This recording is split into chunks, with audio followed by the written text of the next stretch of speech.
김용민의 정치쇼 화요일 4부는 보수의 품격. 할 말은 한다. 나라 걱정하는 돌직구. 네, 품격 있는 보수 두 분 정정브라더스와 만나겠습니다. 정두원 전 의원님 어서 오십시오. 네, 안녕하세요. 자, 정태근 전 의원님 어서 오십시오. 예, 안녕하세요. 반갑습니다. 자, 저희가 방송 시작하기 전에 들어온 소식을 보니까 110억대 뇌물수수 350억의 횡령 혐의를 받고 있는 이명박 전 대통령에 대한 영장실질심사가 목요일로 일정이 잡혔는데 이명박 전 대통령이 영장심사에 출석하지 않기로 했다. 이 소식도 들어왔습니다. 이 소식 어떻게 접하셨습니까? 의원님? 그러니까 뭐 굉장히 고민을 많이 했겠죠. 근데 결론적으로는 이제 스타일을 구기지 않겠다. 이제 그런 거 같고요. 법정 싸움으로 가겠다 이거 아니겠어요? 그러니까 구속은 기정사실로 받아들이는 거죠. 피할 수 없다고 보는 거죠. 예. 정태근 의원님은 어떻게 보셨어요?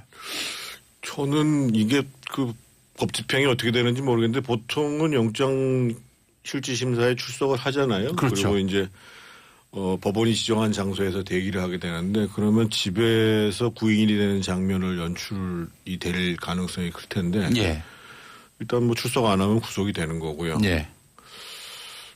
언론인들이 굉장히 고생하시겠네요. 이게 사실 그래서 영장실질심사의 결과를 어떻게 예측하냐면요. 실질심사를 받고 이제 피의자가 어디에 있느냐. 그러니까 이제 그 통상은 이 유치장에 있는 경우가 있거든요. 경찰서. 이러면은 풀려날 가능성이 매우 높고 검찰청사에서 대기하면은 이거는 뭐 결국에는 구속으로 가는 거다라고 보는 시각들이 있더라고요. 왜냐하면은 검찰청에서 나올 때 그 기자들이 그 사진 기자들이 촬영하지 않겠습니까? 그래서 이제 포토라인 이런 걸 감안해서 검찰청사에서 대기하는 경우가 있는데 그 최근에는 아예 서울구치소 가서 대기를 하더라고요.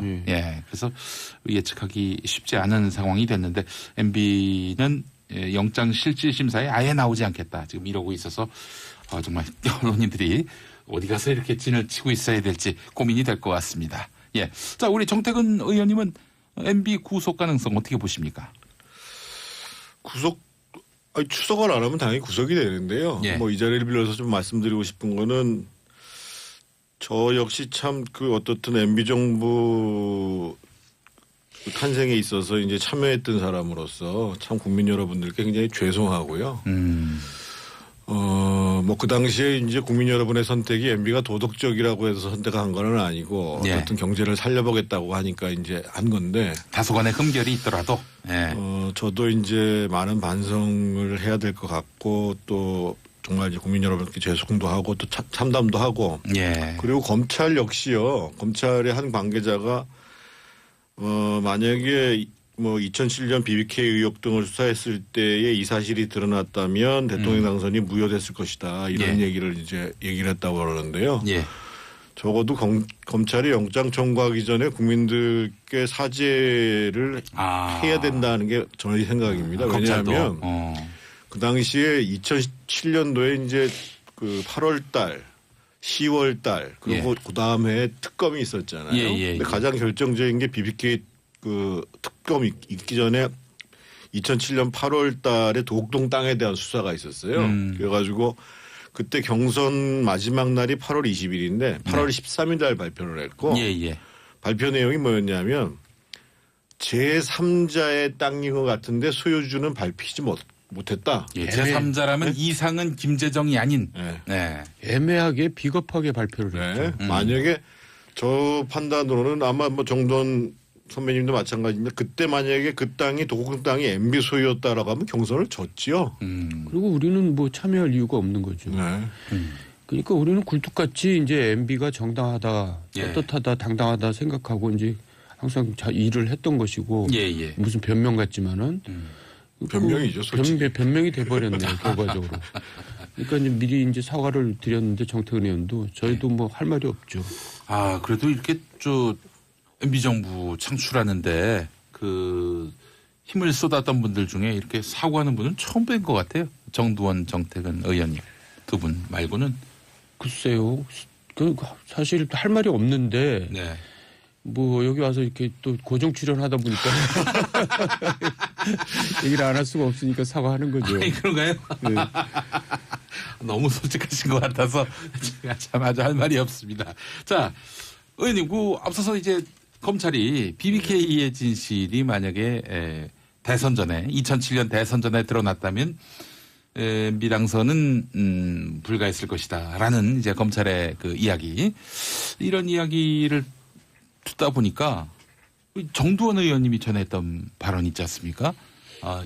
이 경천 동지알 사건이 세상에 드러나면 MB 당선 무효, 이것도 가능하다. 아니요, 이제 그게 아니라 제가 워딩을 좀 잘못 인용했군요. 뭐 비슷한 얘기인데 예. 그 당시에 이제 그런 고비가 있었는데 그 고비에서 그런 사실이 그 당시 시점에서 드러났으면 당락이 바뀔 수도 있었다. 예. 이제 그런 뜻이 이제 경천 동지로까지 발전됐는데 네.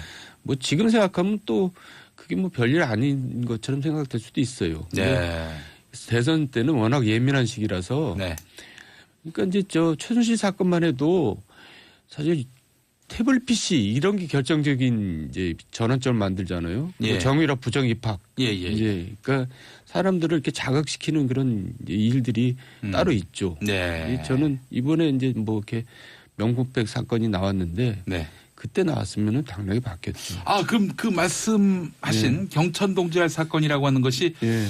어젯밤에 나온 서울신문 기사를 말하는 겁니까? 그러니까 이 사람들이 뉴욕까지 가서 취재를 했더라고요. 그래서 그러니까 서울신문 보도 내용을 제가 한번 다시 정리해 보면은 김인옥 여사가 한 사업가에게 3천만 원, 정확하게는 3만 달러가 든 명품 가방을 받았고 이걸 막아주는데 도움을 준 다른 사업가에게 대선 뒤 편의를 봐주겠다는 각서를 써줬다는 건데 정두원 의원께서 이게 그 경찰 동지알 사건입니까? 그러니까 그 사람들이 쉽게 말해서 저한테 와서 이거를 언론에 뭐 공개하겠다 이제 협박을 한 건데요.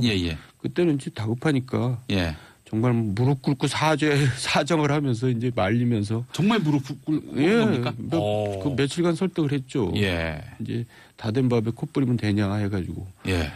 그런 일이 있었는데 결국 역사라는 게 시간이 지나면 다 드러나게 돼 있네요. 보니까. 그러니까 어제 서울신문 보도 내용이 경천 동지알 사건이었군요. 뭐 그중에 하나라고 봐도 되겠습니다. 알겠습니다. 저희가 하나 특종을 하게 됐군요. 네, 뭘 특종은요.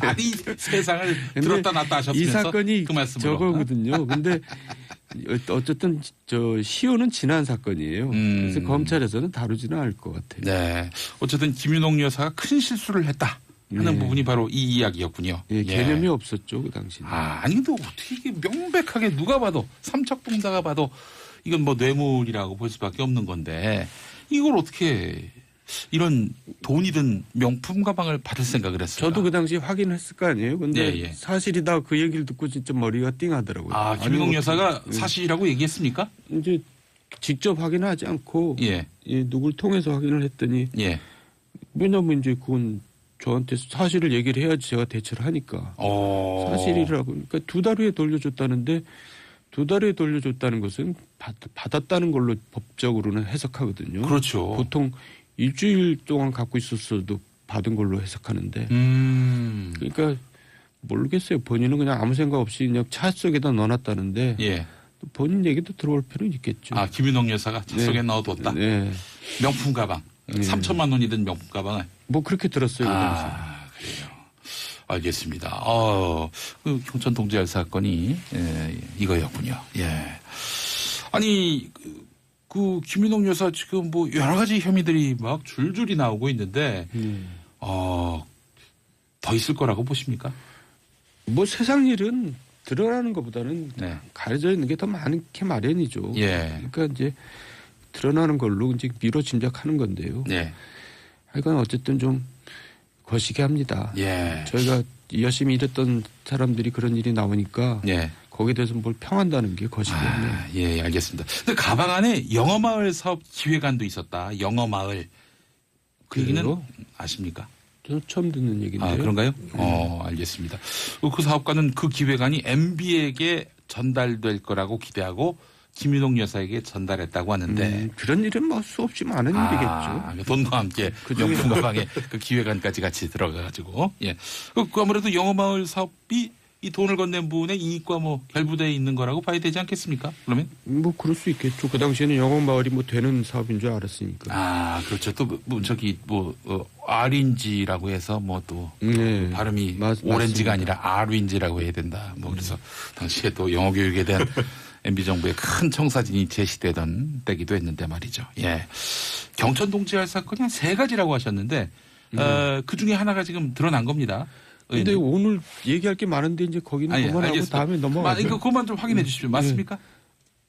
아니 그때 이제 제가 그 대선 때 고비가 3가지가 있었다는 게 경천 동지로 이제 좀 뭐라 그럴까 확대 해석돼 가지고 그렇게 됐는데 뭐 여기에서 이제 그런 얘기를 하기는 적절치 않으니까 다음 기회에 한번 또 얘기할 기회가 있겠죠. 국민들이 워낙 관심이 있어서 여쭤본 겁니다.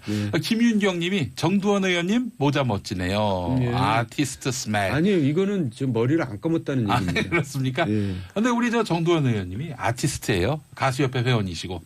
몇 집 가수죠? 근데 망한 가수입니다. 아이고 뭐 망한 게 어디 있습니까? 완전히 저 뭐 히트곡이 하나도 없는. 히트곡 있던데요. 그 이메이진. 들으셨구나. 희망은 그래도 조금 노래방에 있죠. 노래방에 있습니다. 예. 노래방에도 희망이라는 노래 있습니다. 그렇게 들어갔으면 뭐 성공한 거죠. 조직원들이 가서 많이 부르지 않았을까요? 저도 그 노래 배워가지고 가서 노래방에서 한 곡씩 부르도록 하겠습니다. 그래요. 아유 곽영경 님이 정두원 의원님 책상만 바라보시는 모습이 안쓰럽다고 하셨어요. 예. 좀 머리를 안 감으셔서 그런 걸 수도 있습니다, 여러분. 너무 좀 불쌍하게 보지 마시고. 화장을 안 했습니다. 자, 다음 이야기 한번 나눠보도록 하겠습니다. 지금 서울시장 후보 구인난에 빠져 있어요, 자유한국당이. 그래서 이제 홍준표 대표가 여러분한테 이제 사실 러브콜을 했는데 홍정욱 전 의원 했다가 이제 사실 퇴짜를 맞고 이석연 전 법제처장에게까지 러브콜을 했는데 역시 물을 먹었습니다. 아니 오세훈 전 시장도 뭐 거절했다 이런 보도가 나오고 있던데 오세훈 시장도 안 나올 겁니다. 근데 조금 이상해요. 그러니까 이제 오늘 한 언론 보도 보니까 그 자유한국당의 한 의원이 홍 대표는 마이너스의 손이다. 마이너스의 손, 마이다스의 손이 아니라 미다스의 손이 아니라.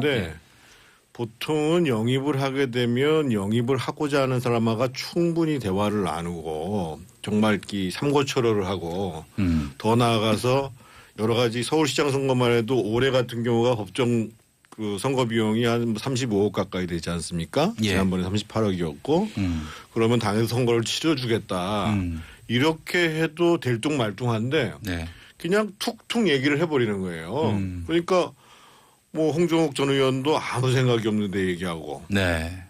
그리고 또 뭐 어제 장제원 의원이 뭐 며칠 있다 깜짝 놀랄 만한 카드를 얘기하겠다고 하는데 제가 보기에는 뭐 이미 언론 보도에 나온 것도 오세훈 전 시장도 마찬가지지만 뭐 김병준 교수 같은 경우에도 이미 시간이 너무 늦은 거 아니냐 물론 확답은 안 했지만 뭐 이런 얘기를 했고 그래서 사람을 영입하는 자세와 방식에 근본적으로 자유한국당의 문제가 특히 홍 대표 본인이 마치 자유한국당에서 제안을 하면 수락할 것처럼 이렇게 접근하는 것 자체가 사람을 영입하지도 못할 뿐만 아니라 당내 분란만 더 가져오는 게 아닌가 이런 생각이 들고 제가 이렇게 생각하면은 마지막에 서울시장 후보가 없다. 그럼 셀프 영입을 해야죠. 본인이 나가야죠. 본인이? 아니 제1야당이 지금까지 서울시장 후보를 못 내본 적이 없습니다. 이거는 당의 망신이고 당 지도부 특히 당대표의 책임이죠. 그러니까 지금 이 사람들이 홍정욱, 이석연, 뭐 이보세훈 이런 사람들이 왜 안 나가냐면 낙선이 확실시되기 때문에 안 나가거든요. 이 사람들은 다 자기가 여론조사를 해봅니다. 그러면 최소한도 80% 정도 보존받을 수 있는 선까지 가면은 그걸 고민을 해보겠죠. 근데 그것도 안 된다는 얘기거든요. 15%의 득표율도 장담할 수 없기 때문에 다 계산해봅니다. 그 정도 넘으면 덤벼드는 사람이 있겠죠. 자기 다음을 대다보고. 뭐 최소한 손해는 안 보는 거니까. 네. 제가 보면 옛날에 저기 홍준표 대표가 서울시장 무진장 하고 싶어 하셨잖아요. 그래서 경남지사도 한번 경험하셨으니까 네. 제가 여기서 옛날 그 여담으로 말씀을 드리면 네. 2006년도에 오세훈 시장이 당선됐잖아요. 그래서 그때 맹영규, 홍준표 두 분이 열심히 경선을 하는데 그때 맹영규 후보는 아예 자기 송파 지역구까지 카드만 내놨어요. 해가지고는 안 된다고 해가지고 오세훈 카드가 등장하는데 원래 이제 정운찬 서울대 총장을 영입하려고 그러다 못하고 그래가지고 이제 오세훈 후보를 내세우는데 그 당시 정무부 시장인 제가 일정 정도 역할을 했어요. 상당 정도 역할을 했지. 그래서 제가 홍준표 그때 당시 의원한테 얼마나 혼났는데요. 내가 MB가 확실히 자기를 밀어주는데 근데 그때 MB는 홍준표 대표를 안 밀었거든요. 그 실제로 홍준표 대표가 그때 MB한테 상당한 배신감을 토로하기도 했었어요. 그때 못했던 서울시장의 꿈을 지금 하시는 것도 저는 괜찮다고 봐요. 그때는 이제 강금실 후보가 압도적으로 우세했어요. 그러니까 이제 오세훈만이 강금실을 이길 수 있는 걸로 나오기 때문에 오세훈이 된 거거든요. 근데 지금은 뭐 운동장이 너무 기울어져가지고 도저히 뭐 게임이 안 되니까 후보들이 안 나타나는 거죠. 황교안 전 총리도 난색을 표했다는 보도가 나오고 있어요. 그 사람이라고 자기가 조사 안 해보겠어요. 조사하죠. 조사는 둘째치고 그런 길을 걸어오신 분이 이런 큰 선거를 나갈 수가 없습니다.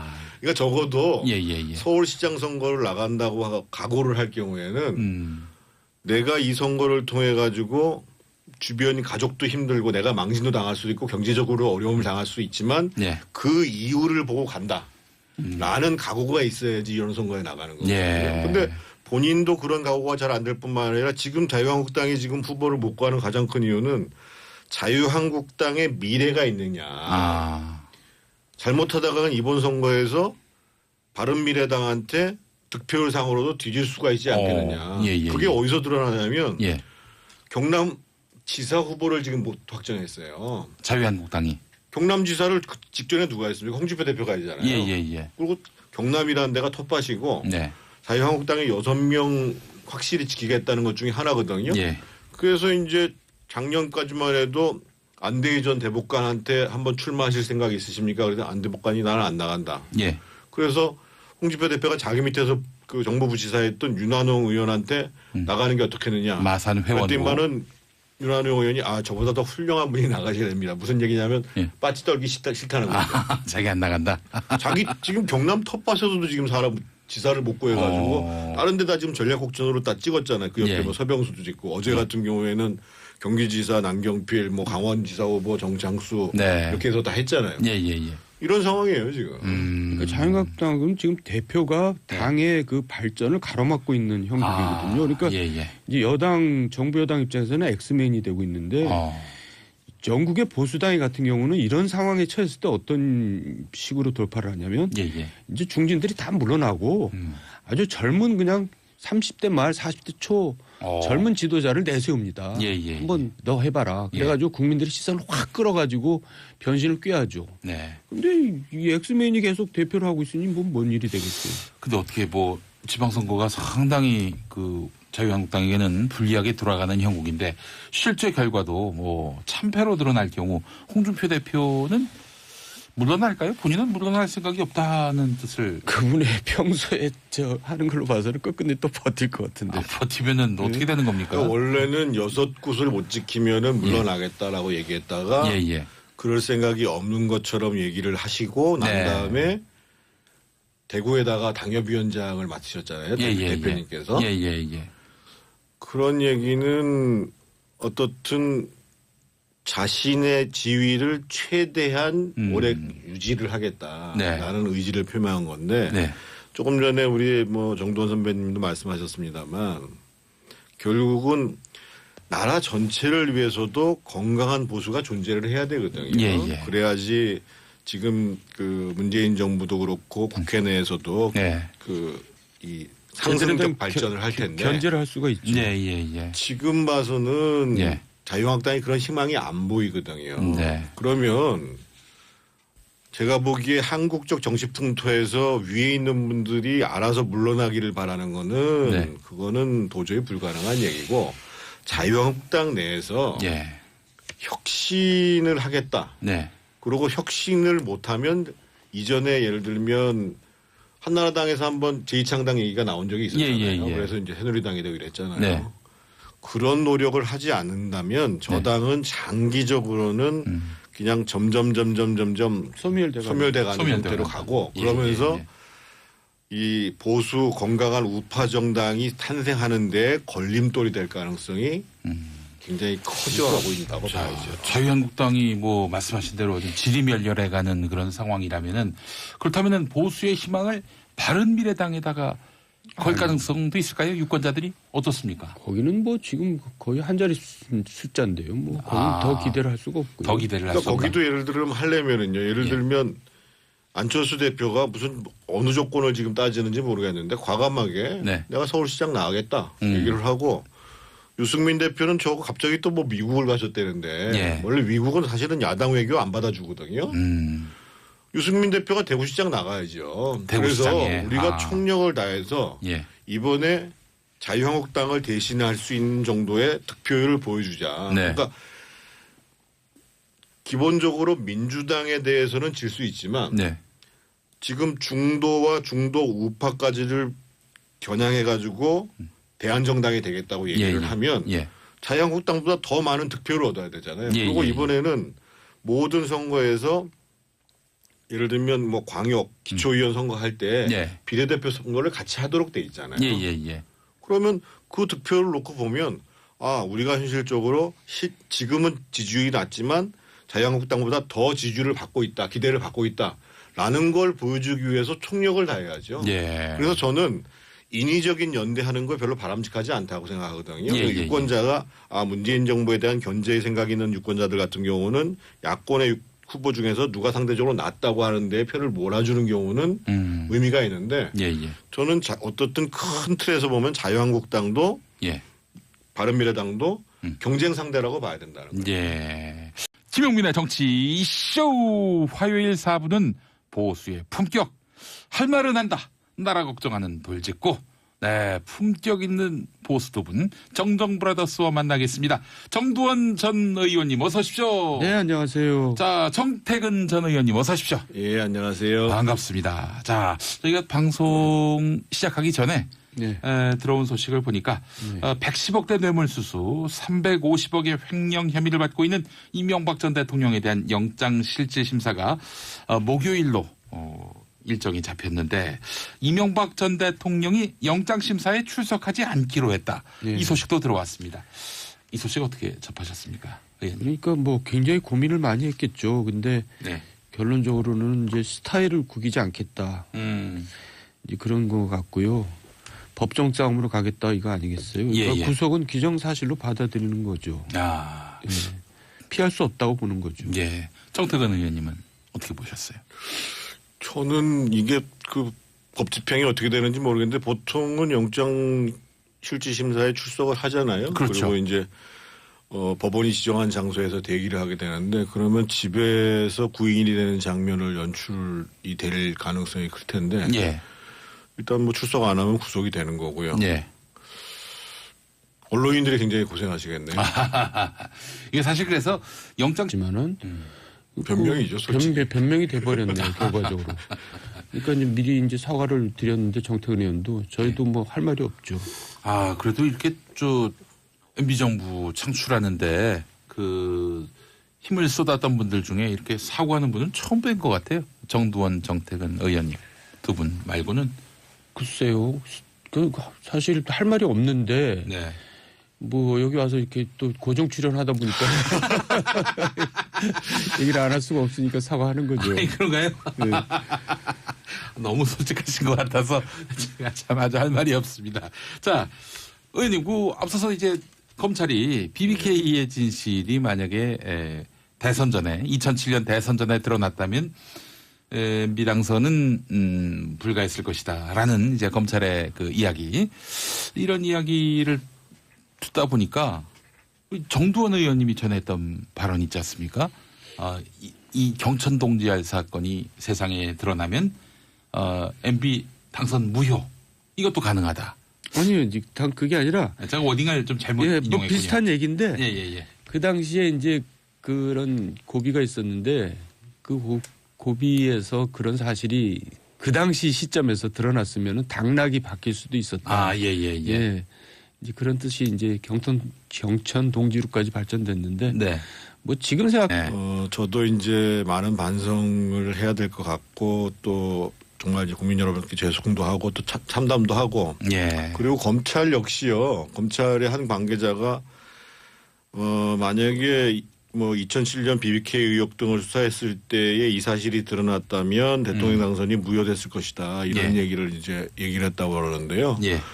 적어도 검찰이 영장 청구하기 전에 국민들께 사죄를 해야 된다는 게 저의 생각입니다. 왜냐하면 그 당시에 2007년도에 이제 그 8월 달, 10월 달 그리고 그 다음 해에 특검이 있었잖아요. 근데 가장 결정적인 게 BBK 그 특검이 있기 전에 2007년 8월 달에 도곡동 땅에 대한 수사가 있었어요.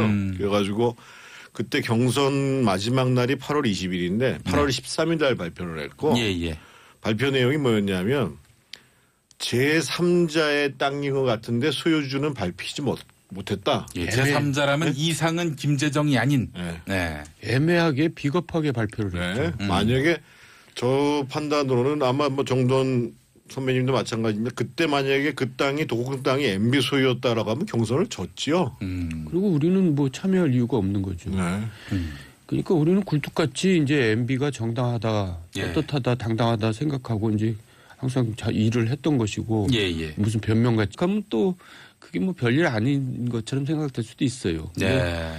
대선 때는 워낙 예민한 시기라서 그러니까 이제 저 최순실 사건만 해도 사실 태블릿 PC 이런 게 결정적인 이제 전환점을 만들잖아요. 정유라 부정 입학. 이제 그러니까 사람들을 이렇게 자극시키는 그런 일들이 따로 있죠.